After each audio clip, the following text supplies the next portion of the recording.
Have you ever watched cartoon sequels with the protagonist's children as the main character?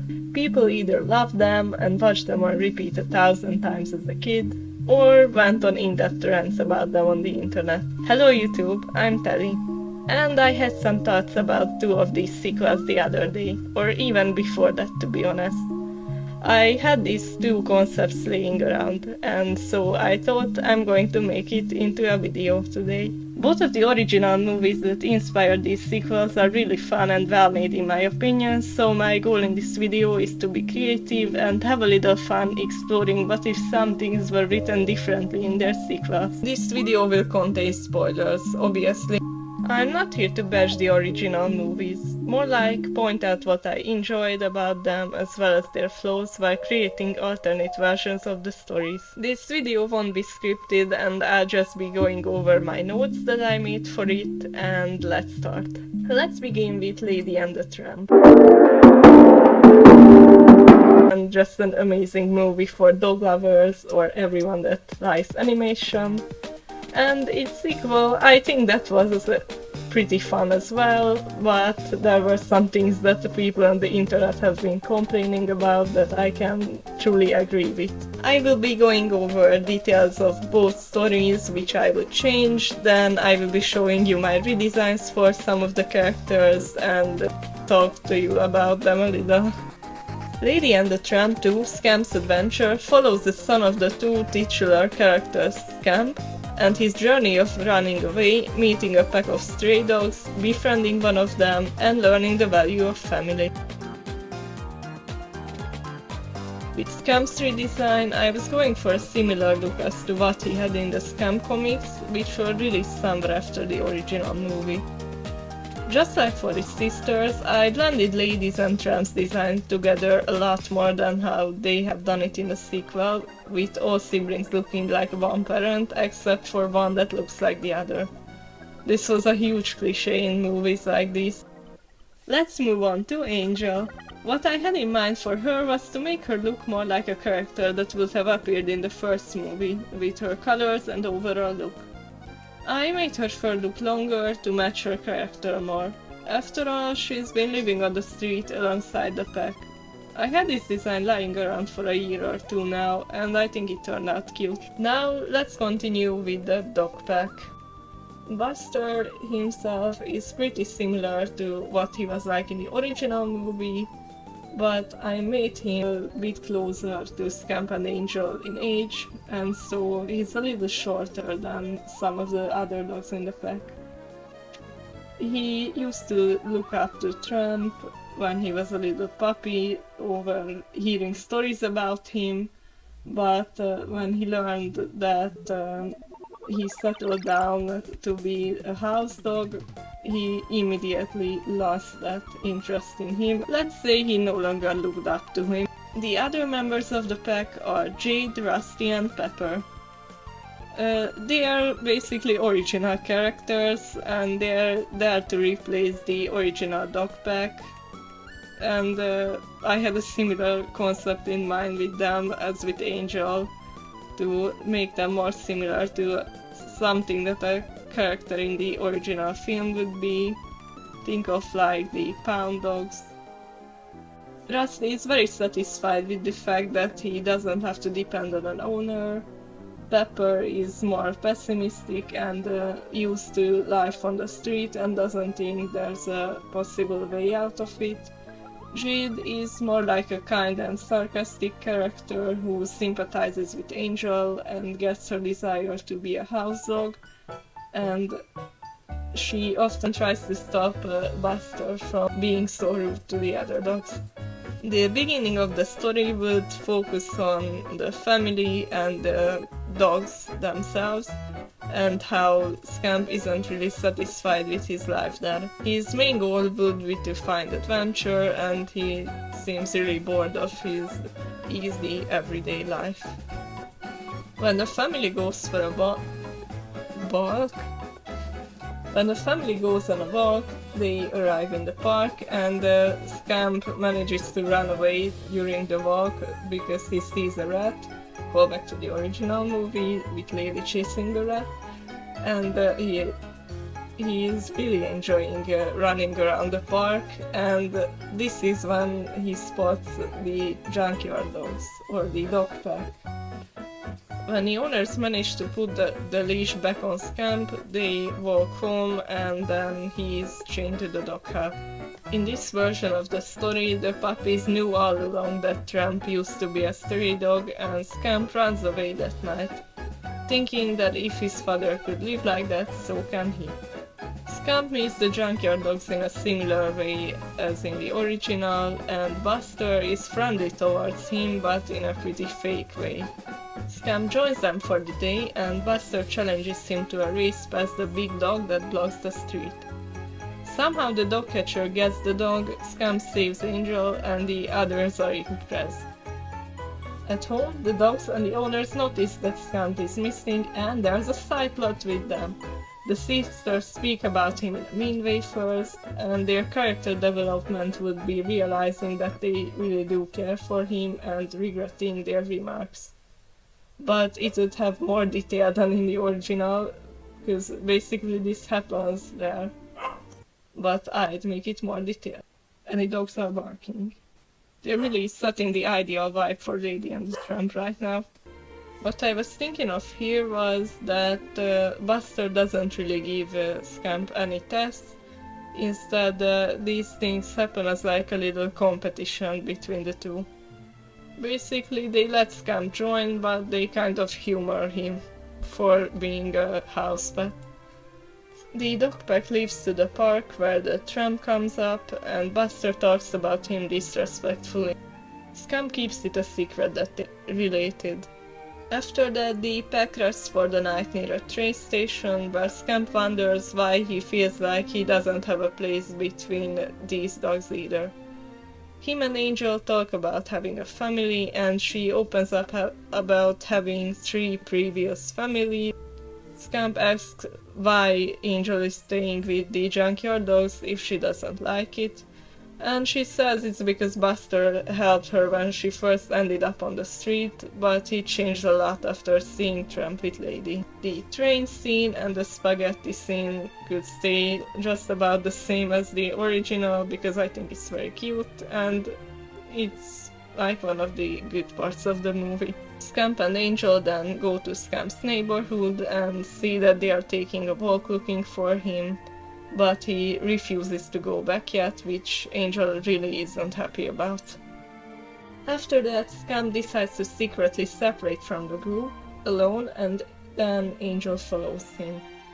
They take a walk up to the place where Lady and the Tramp's morning scene played out, and spend some time there. Buster then sees the Tramp on the picnic and then connects the dots that Scamp is related to him. Scamp and Angel help a dog get back to his sister, just like in this Scamp comic that I found online, and it inspired me to add it to the story. And this kind of opens Scamp's eyes to the fact that he does care for his family. This dog basically takes the place of Mooch here. There could be a little cameo of Cy and M, but basically Scamp's adventure already had 2 of them. But then Buster sees the 2 running off as betrayal, and then confronts them about it. Angel and Buster talk a little, and she tells him that she does want a family and not afraid to leave the pack. Then we get the scene of Buster getting Scamp caught by the dog catcher and Angel walking around the town, seeing all the dogs happily with their owners. Scamp also meets some other dogs at the pound who are more reminiscent of the original movie's pound dogs than the sequels, and the ending would stay pretty similar. Another change I would make to the story is that the dog catcher wouldn't be focused as much as a character, since Lady and the Tramp's original point always was that we could see things from a dog's perspective. And now let's move on to some backstory content. Buster only looked up to Tramp because he helped him a couple of times when he was a puppy. Angel only had 3 families. One of them were the pet shop where she was born, and basically her litter there and her parents. And her second family was a couple expecting a baby, but they couldn't keep Angel for a long time. And the third one was a family with 2 children, where someone had allergies and they had to move away. I also made this fun little headcanon of her being the daughter of Peg from the original movie and some random dog in the pet shop.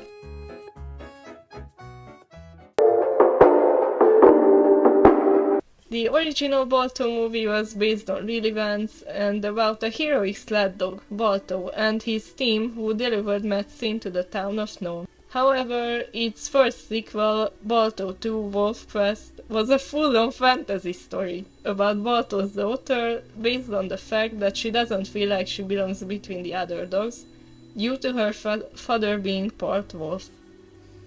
The first little detail that I think would make sense to be changed in the sequel would be that Balto would be adopted by Jenna's family since they had puppies. He'd also only have a weird dream in the beginning and it wouldn't happen again in the story.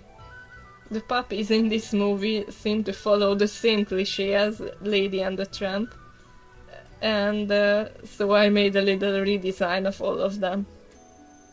Again, with the same concept in mind of making them a perfect mix between their parents' looks, or at least balanced.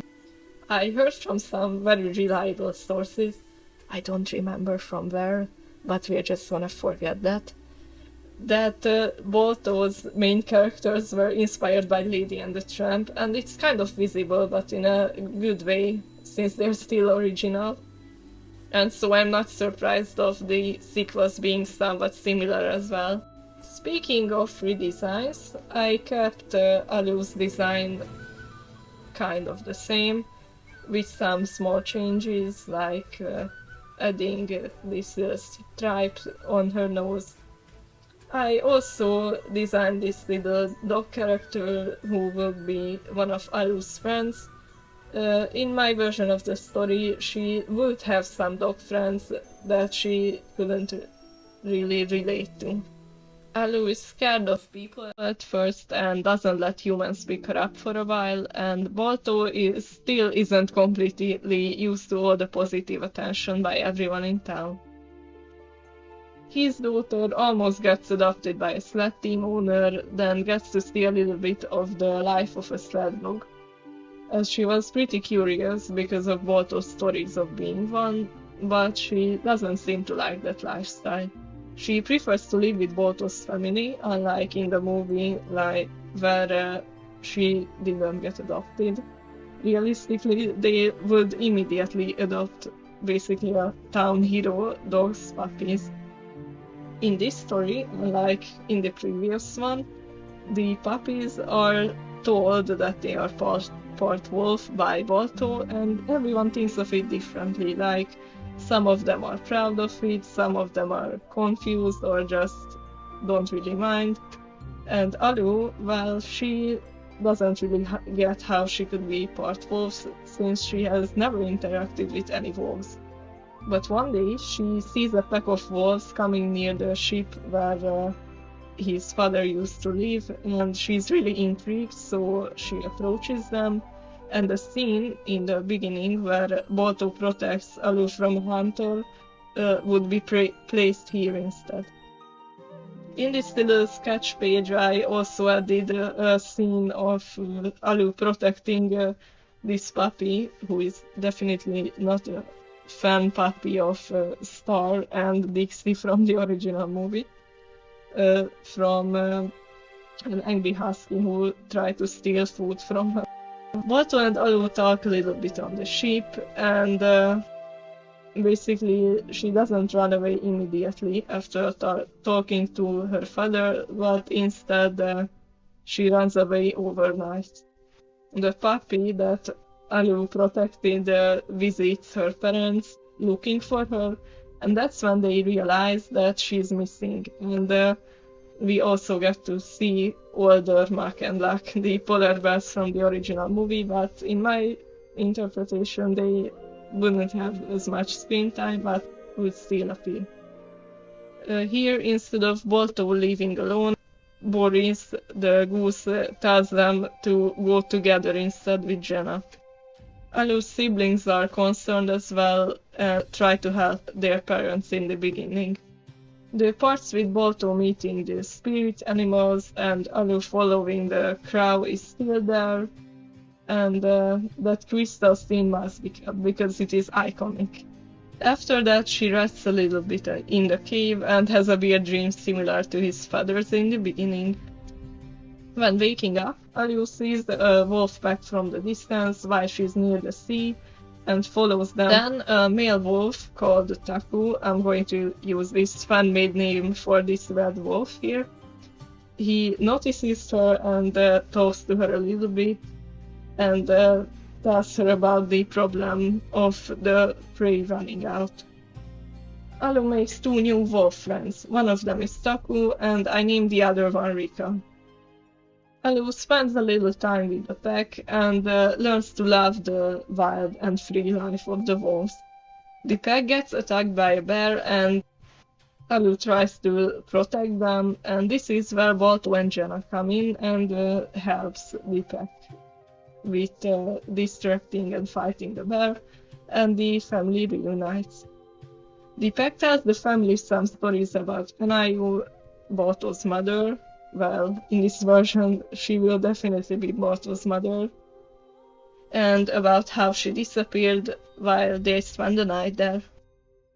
And now we have come to Niju and Nava, who I also redesigned.